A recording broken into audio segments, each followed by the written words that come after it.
23 आणि 24 सप्टेंबरला मुंबईत भाजपची मॅरेथॉन बैठकीत उमेदवारांच्या नावावर शिक्कामोर्तब होणार।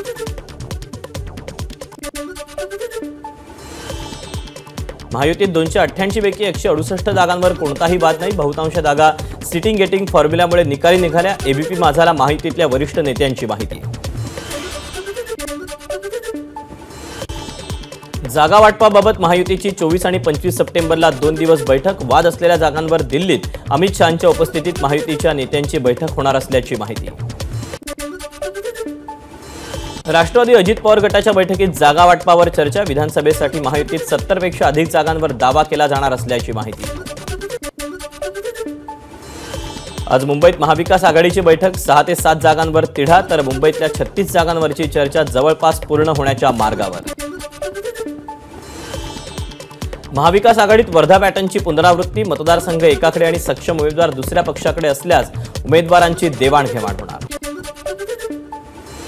कोकणातल्या 3 जागांवरून महाविकास आघाडीत रस्सीखेच। चिपळूण आणि सावंतवाडीच्या जागेवर शरद पवार गटाचा दावा, तर राजापूरसाठी काँग्रेस आग्रही। आज तिसऱ्या आघाडी संदर्भात महत्त्वाची बैठक। बैठकीला बच्चू कडू, राजू शेट्टी, छत्रपती संभाजीराजे आणि इतर नेतेही राहणार उपस्थित। बच्चू कडूंनी नाशिकातून विधानसभेचं रणशिंग फुंकलं। चांदवड देवळा मतदारसंघातून गणेश निंबाळकर, तर निफाडमधून गुरुदेव कांदे यांना प्रहारकडून उमेदवारी जाहीर। ठाकरे गटाच्या संजय दिना पाटील यांच्या खासदारकीला हायकोर्टात आव्हान। शपथपत्रात आईच्या नावाचा उल्लेख नसल्यानं अपात्र ठरवण्याची मागणी। 29 सप्टेंबरला उद्धव ठाकरेंचा नागपूर दौरा। कळमेश्वरमधील छत्रपती शिवाजी महाराजांच्या पुतळ्याचं करणार अनावरण। केंद्रीय गृहमंत्री अमित शहा पुढील आठवड्यात नागपूर आणि संभाजीनगर दौऱ्यावर। विदर्भ मराठवाड्यातील विधानसभा मतदारसंघाचा घेणार आढावा। पंतप्रधान मोदी उद्या वर्धा दौऱ्यावर। वर्ध्यातील कार्यक्रमासाठी 3 दिवस एसटीच्या 760 बसेसचं बुकिंग। जिल्हाधिकाऱ्यांकडून 860 विशेष बसेसची मागणी। मुख्यमंत्री शिंदे आणि दोन्ही उपमुख्यमंत्री आज बुलढाणा दौऱ्यावर।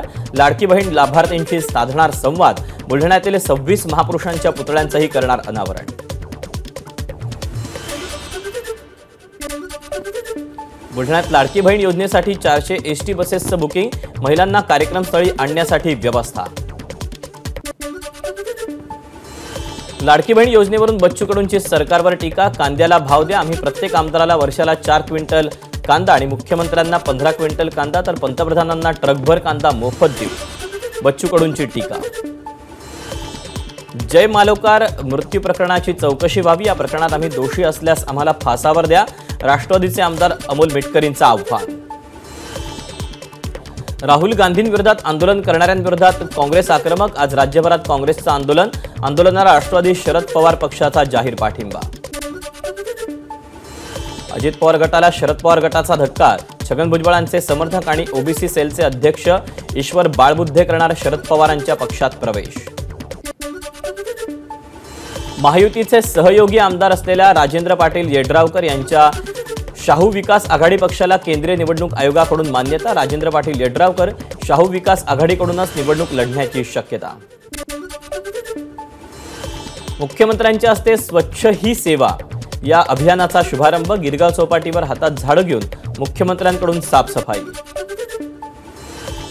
पुणे शहरात 5.5 लाख गणपती मूर्तींचं विसर्जन। 2.25 लाख मूर्तींचं संकलन। मानाच्या गणपतींचं प्रमुख गणेशोत्सव मंडळांकडूनही हौदामध्ये मूर्तींचं विसर्जन। अनंत चतुर्दशीला पुणेकरांची मेट्रोला पसंती। मंगळवारी एकाच दिवशी 3.5 लाख पुणेकरांचा मेट्रोनं प्रवास। जळगाव जामोदमध्ये गणेश भक्तांवर लाठीचार्ज केल्याप्रकरणी मलकापूर उपविभागीय पोलीस अधिकारी देवराम गवळी निलंबित। दारूच्या नशेत गणेश भक्तांवर अनावश्यक लाठीचार्ज केल्याचा देवराम गवळींवर आरोप। गणपती विसर्जनाची मिरवणूक सुरू असताना इमारतीचं छत कोसळून 30 ते 40 जण जखमी। भंडाऱ्याच्या बारवा गावातली घटना। ठाण्यातील देव कॉर्पोरा इमारतीच्या 11व्या मजल्यावर आग। जिजाऊ फाउंडेशन संस्थेच्या कार्यालयात आग। अग्निशमन दलानं 10 जणांना रेस्क्यू करून आगीवर नियंत्रण मिळवलं। नाशिक-पुणे महामार्गावरच्या स्वातंत्र्यवीर सावरकर उड्डाणपुलावर रस्त्याची दुरावस्था। सिन्नर फाटा परिसरात रस्त्यांची खड्ड्यांमुळे चाळण। दररोज छोटे मोठे अपघात। नागपुरात इस्रो आणि नासामध्ये नोकरीचा आमिष दाखवून फसवणूक, तरुणांकडून 4.5 कोटी लुबाडल्याचं समोर. नागपुरात महाज्योतीच्या कार्यालयासमोर विद्यार्थ्यांचं आमरण उपोषण. महाज्योतीच्या विद्यार्थ्यांना 2.5 वर्षानंतरही शिष्यवृत्ती न मिळाल्यानं उपोषण. एबीपी माझा, उघडा डोळे बघा नीट.